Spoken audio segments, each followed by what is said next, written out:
Can you come get me? I didn't recognize my own voice when I said it, thin and shaking like it belonged to someone much smaller than me. Someone who still believed help would actually come. The kitchen tile was cold against my cheek. Colder than it should have been for early September. Or maybe it was just me. Maybe shock makes everything feel like winter. The overhead light flickered in that slow, tired rhythm like it couldn't decide if it wanted to stay or give up. And for a second I thought I might do the same. Just close my eyes and let the silence take over. But the phone was still in my hand, still pressed to my ear. And there was breathing on the other end, quiet, controlled, not confused, not alarmed, just there. I swallowed, tasting something metallic and dry, and forced myself to breathe again, counting like my therapist once taught me, in for 4, out for 4, except I lost count after 2 because everything heard in a distant, floating way, like my body had stepped away from me and I was just watching it from somewhere above. The apartment smelled like burnt coffee and something sour. Something left too long in the sink, and underneath it all was the faint scent of his cologne still hanging in the air like a memory that refused to leave. I squeezed my eyes shut and focused on the voice that hadn't spoken yet, on the fact that someone was still there, listening. Please? I whispered softer now, like if I said it too loud it might break whatever fragile thread connected me to the other end. I don't know who else to call. There was a pause, not long, maybe 2 seconds, but it stretched, heavy and deliberate, like the person on the other side was making a decision that mattered more than I understood. Then finally, a voice, low, steady, the kind of voice that didn't rush, didn't panic, didn't ask unnecessary questions. Send me your location? I blinked, trying to process how simple that sounded. No confusion, no hesitation, just an instruction, like this was normal, like people called him like this all the time. My thumb hovered over the screen, clumsy, uncoordinated, but I managed to tap the share button, watching the little arrow spin before the message disappeared into the void. Okay? I said, though I wasn't sure why. Maybe because silence felt heavier than words. Maybe because I needed to hear myself still existed. There was another pause, shorter this time, then, stay where you are. Something about the way he said it made my chest tighten, not in fear, not exactly, but in recognition. Like that tone carried weight, like it expected to be obeyed, and for some reason, I nodded even though he couldn't see me. I'm not going anywhere, I murmured, my fingers loosening around. The phone as exhaustion crept in, thick and slow. I turned my head slightly, staring at the cabinet across from me. The one with the chipped paint I'd always meant to fix, the one he used to slam when he was frustrated. It looked smaller now, less important, everything did. Time stretched again, minutes passing in uneven fragments. I don't remember if I stayed awake the whole time or drifted in and out, only that at some point, I heard it, not inside the apartment, but outside, distant at first. Then closer, the low hum of engines, more than one, smooth and synchronized. Not like random traffic, but purposeful, deliberate. My heart stuttered, then picked up again, louder this time, like it suddenly remembered its job. Headlights cut through the thin curtains, casting long shadows across the floor, and for the first time since I made the call, I felt something shift inside me, not relief, not yet, but something close to it, something dangerous and unfamiliar, like the moment before a storm breaks. I tightened my grip on the phone, pressing it harder against my ear even though the line had gone quiet. You're coming? I whispered, not asking, just stating it, because somehow, I already knew, whoever was on the other end of that call wasn't the wrong number, not even close. The front door did not get kicked in, it did not rattle or shake. It simply opened like it belonged to them, like whoever stood on the other side had never once been told no in his life.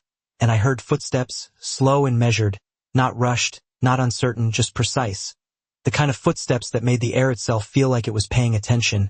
I tried to push myself up, but my arm refused to cooperate, a dull, distant ache reminding me of its existence without letting me fully feel it, so I stayed where I was, cheek pressed to the tile, eyes half open, watching the hallway stretch into shadows, and then he appeared, not all at once, just the outline first, tall, still, framed by the dim light behind him, followed by 2 more figures who stopped just inside the doorway like they understood invisible boundaries. But he kept walking straight toward me, his shoes making soft contact with the floor, expensive, quiet, controlled. Everything about him was controlled. Even the way he looked at me, not startled, not emotional, just assessing, like he was cataloging details I did not realize I was giving away. Lily Carter, he said, and my breath caught because I had not told him my name. Not tonight, not ever, not over the phone, not anywhere. And yet he said it like it had always belonged in his mouth, like he had said it before many times.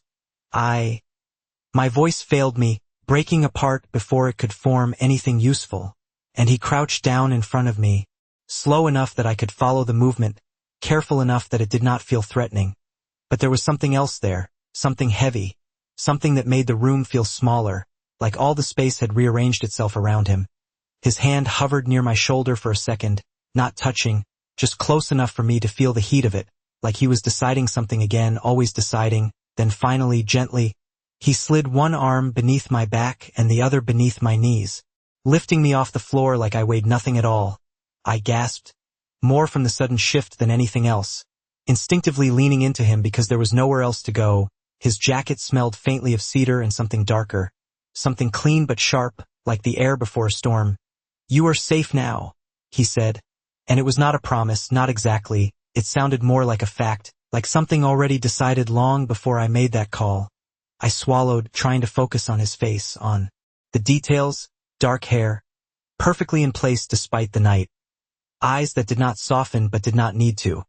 They held steady on mine like they were looking for something specific, something only they could see. "Who are you?" I managed, the question slipping out before I could stop it, because nothing about this felt normal, nothing about him felt accidental, and for the first time since he walked in, something shifted in his expression, not emotion, not quite, but recognition, like he had been waiting for that exact question. "The wrong man to call?" he said quietly, adjusting his hold on me as he stood. "Or the only one?" The hallway seemed longer on the way out, stretched by the weight of everything I did not understand. The two men by the door moved. Instantly, one opening it wider, the other stepping aside without a word. No one asked questions, no one hesitated. Outside, the night air hit my face, cool and sharp, carrying the low hum of engines idling at the curb. 3 black vehicles lined up like they had been placed there with intention. Headlights cutting through the darkness in clean, steady beams. He carried me down the steps without breaking stride, as if this was routine, as if carrying injured strangers out of broken apartments was just another part of his evening. The door of the nearest car opened before we reached it, and he lowered me into the back seat with the same careful precision. One hand steadying my head so it did not hit the frame, the other adjusting my position so I would not slip. I exhaled slowly, the leather cool beneath me, the world tilting slightly as exhaustion pulled harder. He stepped in after me, the door closing with a muted thud that sealed everything outside. The chaos, the noise, the life I had known up until this moment, gone, replaced by something quieter, something far more controlled. The engine shifted smoothly as the car began to move, and for a few seconds, neither of us spoke. The city lights blurred past the window in streaks of gold and white, and I realized I had no idea where we were going, no idea who he really was, no idea why he had come so quickly, only that he was here, and somehow, that felt more certain than anything else I had known tonight. I turned my head slightly, forcing my eyes to stay open. "How did you know my name?" I asked, the question heavier than the last, and this time, when he looked at me, something deeper surfaced, something that made my chest tighten without warning. "Because, Lily," he said softly, like the answer had been waiting longer than I had. "You have always been on my list." The car moved like it was gliding instead of driving, smooth turns, no sudden stops, no hesitation, just a steady, controlled motion that made the city outside feel distant, unreal, like something happening behind glass. I focused on the rhythm of it, the quiet hum beneath my feet, the soft vibration through the leather seat, anything to keep my thoughts from spiraling too fast. But his words stayed there, looping, heavy and precise. "You have always been on my list." I let out a slow breath, trying to make sense of that, trying to fit it into a world where things had explanations that did not feel like traps. "I do not understand," I said finally, my voice steadier than I expected, though my fingers still trembled slightly against my lap. He did not answer right away. Instead he reached forward, tapping lightly on the glass partition that separated us from the driver, and instantly, without a word, the car slowed, then shifted lanes, the driver adjusting course like he had received a full set of instructions from a single touch. I watched that, the efficiency of it, the silent understanding, and something inside me tightened again. This was not normal. None of this was normal. You are not supposed to, he said at last, leaning back slightly, one arm resting along the back of the seat behind me, not touching, but close enough that I could feel the presence of it, like a boundary drawn without being spoken. Not yet. The way he added that last part made my chest rise and fall a little faster because it meant there was more. There was always more with him. I turned my head to look at him fully now, studying his face the way he had studied mine earlier, trying to find something human in it, something familiar, but all I found was control. Not cold, not empty, just controlled, like every reaction had been filtered before it was allowed to exist. Did someone tell you to come? I asked, grasping at something logical, something that made sense. Did I call someone else first? He almost smiled at that. Not amusement, not kindness, just the faintest shift at the corner of his mouth. Like I had brushed against something he found interesting. No, he said simply. You called exactly who you were meant to call. I shook my head slightly, the movement slow, careful. That was not intentional. I whispered, because I knew it had not been. I had dialed the number from memory, from panic, from a place in my mind that did not think. It just reached, and somehow it had reached him. His gaze did not leave mine, steady, unwavering. Intentional does not always mean conscious, he said, and something about that made the air in the car feel heavier, like the space between us had filled with something unspoken. I looked down at my phone, still resting in my hand, the screen dark now, but the number I had called burned in my memory. I had not saved many contacts. I kept my circle small, safe, predictable, and yet that number had been there, buried, waiting. How long? I asked before I could stop myself, the question slipping out softer than I intended.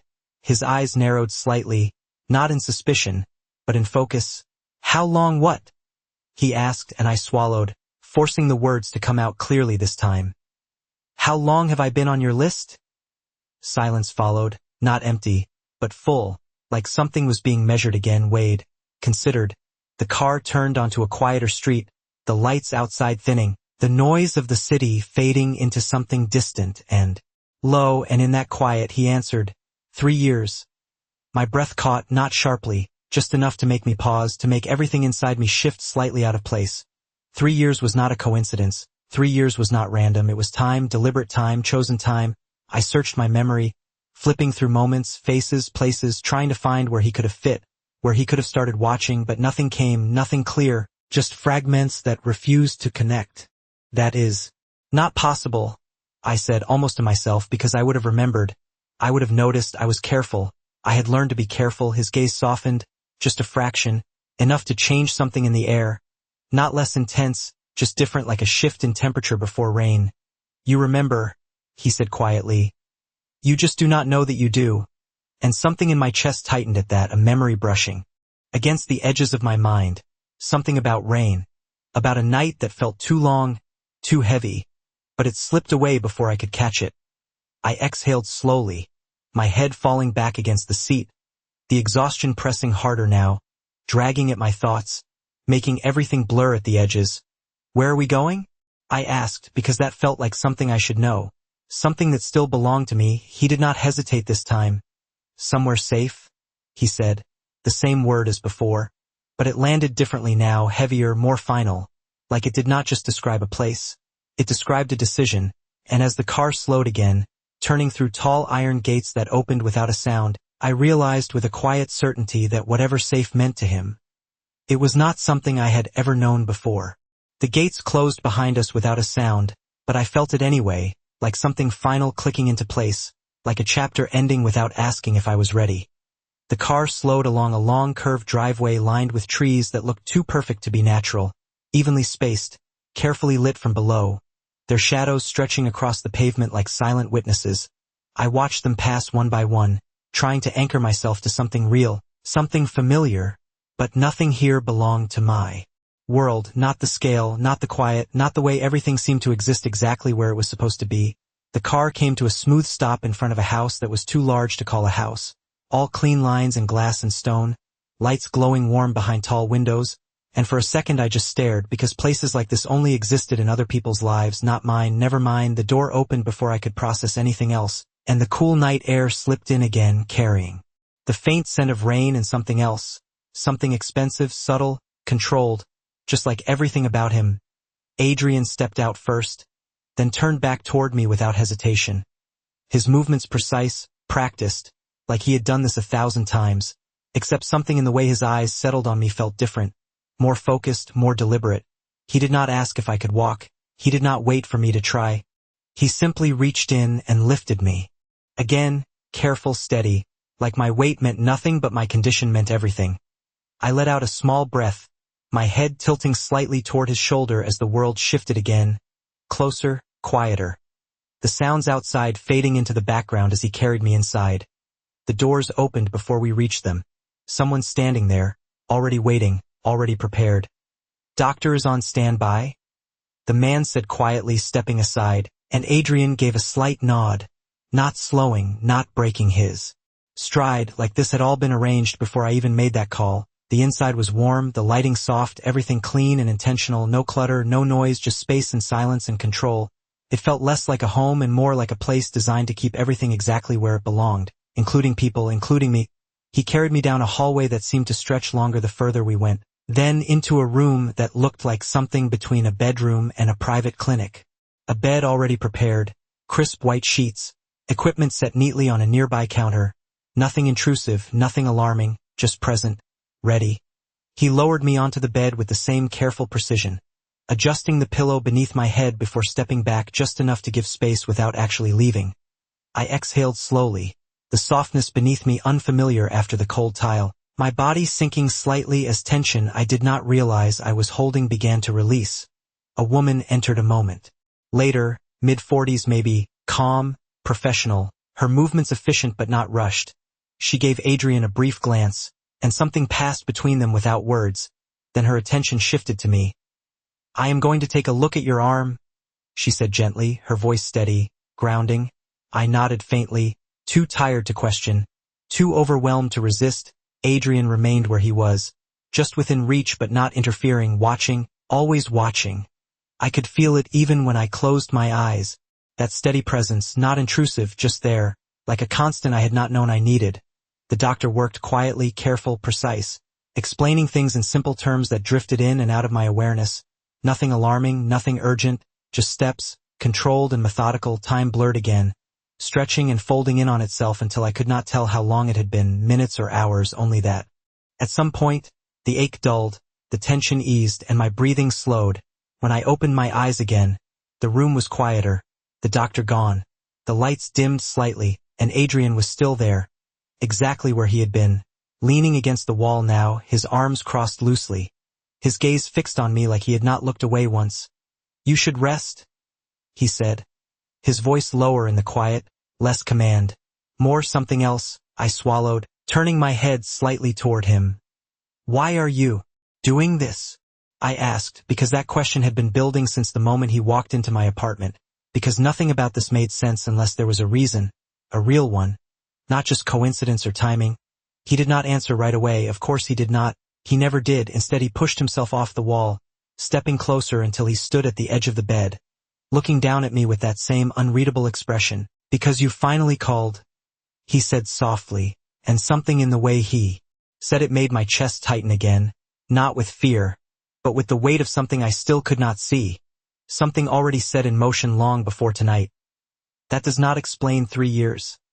I whispered, the words slipping out before I could stop them, and for the first time, something shifted fully in his expression. Not just a flicker, not just a hint, but a real change, something deeper, something that almost looked like memory. "No," he said quietly, his gaze holding mine with a steady intensity that made it impossible to look away.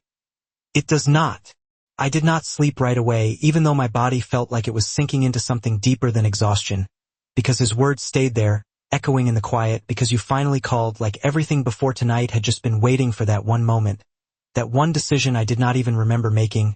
I stared at the ceiling, tracing the faint lines where light from the hallway slipped through the edges of the door, trying to hold onto something concrete, something that made sense, but nothing about this did. Not the house, not him, not the way he knew my name, and definitely not the way he said 3 years, like it was nothing, like it was not time at all.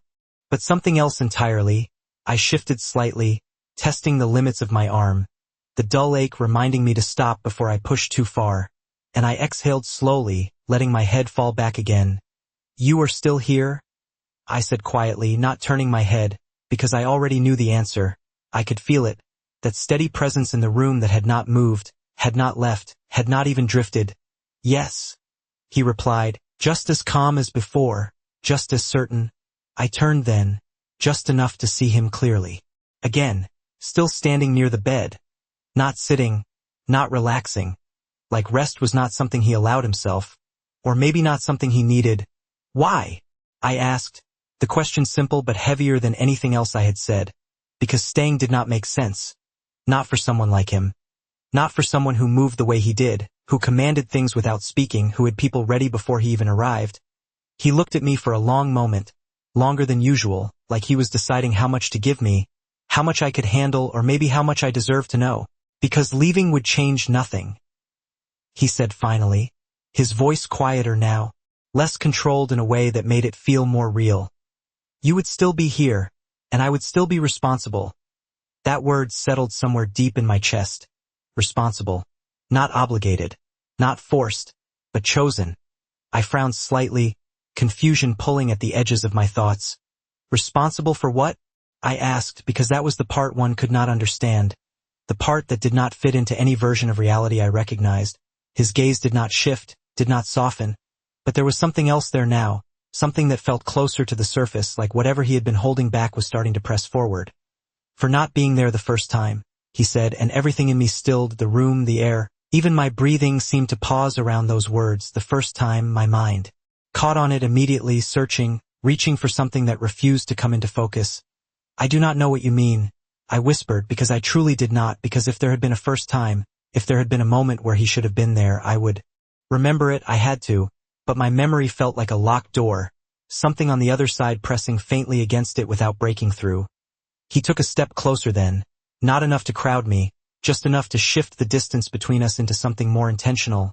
"You will," he said, not as a threat, not even as a promise, just a statement, like it was inevitable, like time itself would take care of it. I shook my head slightly, frustration mixing with the exhaustion that still pulled at me. "You keep saying things like that," I said, my voice a little stronger now, a little more grounded. "Like I am supposed to already understand, but I do not. I have never seen you before tonight." The moment the words left my mouth, something changed in his expression again, sharper this time, more immediate, like I had touched something important without realizing it.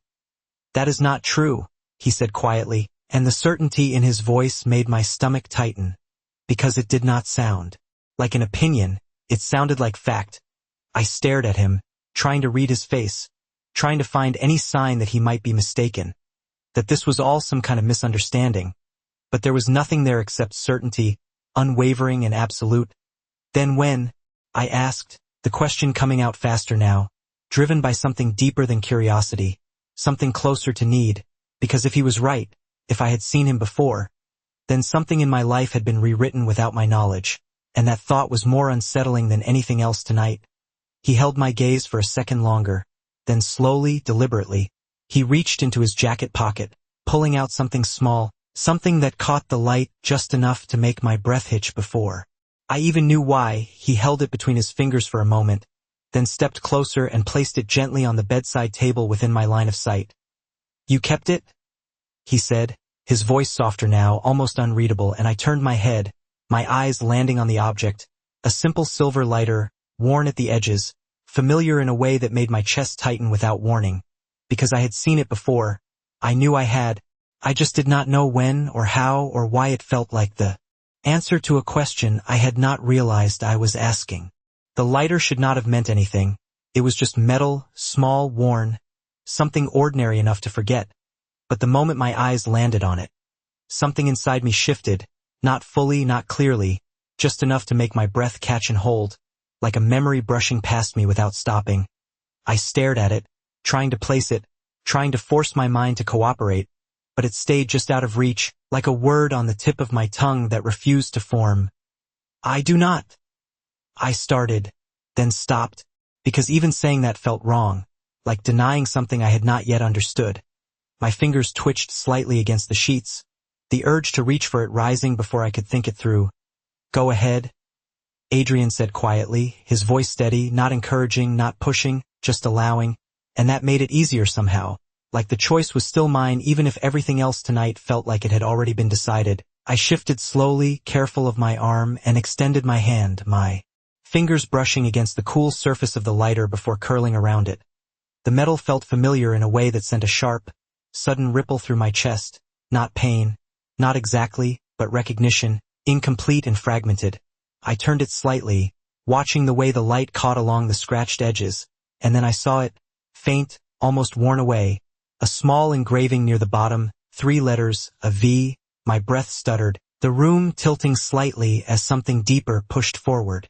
Something I had not let myself see before. Rain. That was the first thing.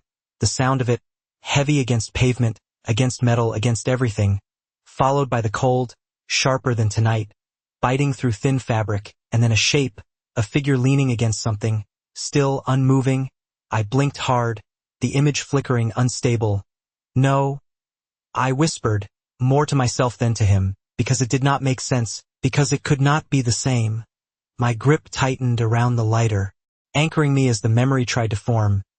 "You were there," Adrian said, not as a question, not as a guess, just a statement placed carefully into the space between us, and I shook my head slightly, but it was weaker now, less certain, because something was breaking through, something real.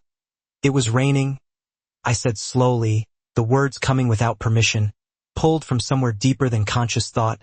His gaze sharpened, not in surprise, but in confirmation, like he had been waiting for that exact detail. "Yes," he said, and that one word landed heavier than anything else, because it meant I was not imagining it. It meant this was real. The memory surged again, clearer this time, a dark street not far from my old apartment, the streetlight flickering overhead, casting uneven shadows, and a man, sitting against the wall near the alley, his head lowered, his shirt damp from the rain. I had almost walked past him. I remembered that now. I had hesitated, told myself it was not my business, that it was not safe, that I should keep moving. But I had stopped anyway. Something in the way he sat, too still, too quiet, had pulled me back. "You looked like you needed help," I said, the words soft, distant, like I was speaking. From that night instead of this one, Adrian did not move, did not interrupt, he just listened, the way he always did, completely, intensely. "I gave you my lighter," I continued, my voice steadier now as the pieces fell into place. I could see it clearly, my hands shaking slightly as I held it out to him, not knowing why, just knowing he needed something, anything. "You could not get yours to work?" I added, the detail slipping into place like it had been waiting all this time. His eyes darkened slightly, not with anger, not with anything sharp, but with something heavier, something closer to memory. "And you stayed," he said quietly, and that made my chest tighten again, because he was right. I had stayed longer than I should have, longer than was safe, sitting there on the edge of the sidewalk, talking to a stranger I knew nothing about, because something about him had not felt dangerous. "Not then. I called someone for you," I said, the final piece clicking into place, my breath uneven now as the full memory settled. "An ambulance." I looked at him fully now, really looked, not just at the surface, but at the details I had missed before, the shape of his jaw, the way his eyes held steady, the faint scar near his brow that I had not noticed until now, and suddenly, impossibly, it all aligned. The man in the rain, the stranger I had helped without thinking, without knowing, was him. "That was you?" I whispered, the realization settling over me in a slow, undeniable wave, and for the first time since this night began, Adrian did not look completely in control. Something shifted, something real, something human. "Yes," he said softly, and the word carried 3 years of silence inside it. "That was me." For a moment, neither of us moved, the room holding that truth between us like something fragile but impossible to ignore. I stared at him, really stared this time, not at the man who had walked into my apartment tonight with quiet authority, but at the version of him that had been sitting in the rain 3 years ago, soaked, silent, almost invisible if I had not stopped, and it unsettled me how easily those two versions overlapped now. How the stranger I had helped without thinking had become The man who seemed to control everything around him. "You never told me who you were?" I said slowly, my fingers still wrapped around the lighter as if letting go might break whatever connection had just been rebuilt. He exhaled quietly, the sound barely there, but noticeable because it was the first thing that felt unguarded. "You did not ask?" he replied, and there was no accusation in it, just fact, just truth placed plainly where it belonged. I frowned slightly, trying to recall that night. More clearly, the way I had spoken to him. The things I had said without fear because I had not known who he was. "I asked if you were okay," I said, and something in his expression shifted again, softer this time, almost imperceptible but enough that I felt it. "You said you were fine?" I added, the memory settling more firmly now. His gaze dropped briefly to the lighter in my hand before returning to my face. "I lied," he said simply, and somehow that felt like the most honest thing he had said all night. I let out a breath I did not realize I was holding, my mind catching up to the weight of everything he had just confirmed. "So you kept this?" I said, lifting the lighter slightly, my voice quieter now, more grounded. "For 3 years." He nodded once. Slow, deliberate. "Yes." There was no hesitation, no attempt to downplay it, just the same certainty he carried in everything else. I shook my head faintly, disbelief mixing with something else I could not quite name. "That does not make sense," I murmured, because it did not. People did not hold on to small moments like that. Not for years, not without reason, not without something deeper behind it. His eyes did not leave mine, steady, unwavering. "It does to me," he said, and the way he said it made my chest tighten again, because it was not defensive. It was not something he needed me to agree with. It was simply true in his world, in a way I was only beginning to understand. I swallowed, shifting slightly against the pillows, the room suddenly feeling smaller, more focused, like everything was narrowing down to just this conversation, just this connection that should not exist but clearly did. "Why me?" I asked, the question slipping out before I could stop it, because that was the part one could not reconcile. I had not done anything extraordinary that night. I had just stopped, just helped, just stayed a few minutes longer than I should have. His gaze changed again, not softer, not harder, just deeper, like I had finally asked the right question. "Because you stayed," he said, echoing his earlier words but with more weight now, more clarity. I frowned, confusion pulling at me again. "That cannot be the only reason," I said, because it felt too simple, too small for something that had lasted 3 years. He took a step closer, just enough to close some of the distance without overwhelming it, his presence filling the space in a way that felt intentional, controlled.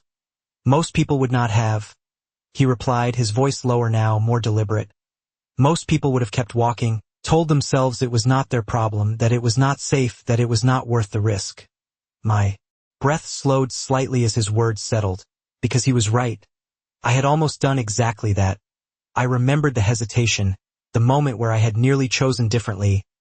"But you did not," he continued, his eyes holding mine with a quiet intensity that made it impossible to look away. "You sat down next to a stranger in the rain and treated him like he mattered, without knowing who he was, without expecting anything in return." The room felt quieter now, the silence heavier but not uncomfortable, just full, like something important had finally been said out loud. I looked down at the lighter again, turning it slightly in my fingers, seeing it differently now, not just as an object, but as a moment, a decision, a turning point I had not recognized at the time. That was just, I started, then stopped, because I did not know how to finish that sentence anymore. It had been just something, just instinct, just kindness, but clearly, to him, it had been more, much more. "It was not just anything," Adrian said quietly, answering the thought I had not fully formed, and when I looked back up at him, there was something unmistakable in his expression now, something that had not been there before, not control, not calculation, but recognition, real and undeniable. "It was the reason I am here tonight." The words settled into the room with a weight I could not ignore. "It was the reason I am here tonight," and for a moment I just looked at him, trying to understand how something so small, something I barely remembered until minutes ago, could stretch across 3 years and lead to this, to him standing at the edge of my bed like he had always belonged there. Like this moment had been inevitable. I let out a slow breath, my fingers still turning the lighter over and over, grounding myself in its solid, familiar shape. "So you watched me?" I said quietly, not accusing, not even fully questioning, just stating what now felt obvious, because there was no other way he could have known, no other way he could have been ready. His gaze did not waver, did not flinch. Yes, he answered, just as simply as before, and something about that honesty made my chest tighten again, because he was not hiding it, not softening it, just placing it in front of me like a fact I had to decide what to do with. I swallowed, my thoughts catching on that, trying to sort through the implications. That is not normal, I said, because it was not, because people did not just watch someone for years without reason, without crossing lines that should not be crossed. But he did not react to that, did not defend himself or explain it away. No. He agreed, and that was almost more unsettling. The way he accepted it so easily, like normal had never applied to him in the first place. Silence stretched for a second, then two, before I found my voice again. Why did you not come before? I asked, because that question had been building beneath everything else, because if he had been there, watching, knowing, then tonight should not have been the first time he stepped in. Something shifted in his expression then, not visibly at first, but I felt it like a change in pressure, like the air itself had grown heavier. Because you did not ask, he said, and the answer landed harder than I expected, simple, direct, but layered with something deeper, something that made my chest tighten in a way I could not immediately explain. You needed to choose it, he added after a moment, his voice quieter now, more deliberate. Not be taken out of it. I frowned slightly, trying to follow that, trying to understand what he meant, because from where I was sitting, choice had not felt like something I had much of tonight. It had felt like survival, like instinct, like reaching for anything that might keep me from falling further.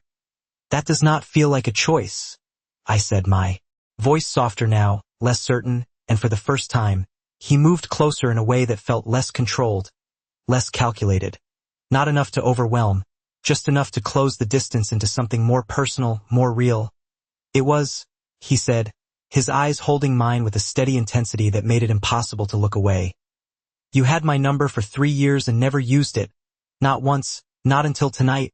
My breath caught slightly, because he was right, because I had forgotten about it, buried it somewhere in my phone, somewhere in my life where it did not matter, until it suddenly did, until everything narrowed down to that one moment, that one decision.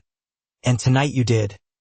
He continued, his voice low, controlled again but with something else beneath it, something that felt closer to truth than anything he had said before. That is the difference. I looked down at the lighter again, my reflection faint in the scratched metal, distorted, incomplete, just like my understanding of everything happening around me. So, this, I said slowly, my voice barely above a whisper. All of this, it only happens because I called. He did not hesitate. Yes. The certainty in his answer made something shift inside me, something uncomfortable but also undeniable, because it meant that everything, his presence, this place, the safety I felt but did not understand, it all traced back to that single moment, that single decision. I lifted my head again, meeting his gaze fully now, no hesitation, no confusion, just the need to know the truth, all of it. And if I had not? I asked, the question hanging between us like something fragile but necessary, and for the first time since he walked into my life, Adrian did not answer immediately, his silence stretching just long enough to matter, just long enough to make my chest tighten with something I could not name, before he finally spoke. His voice lower than before, quieter, but heavier with meaning.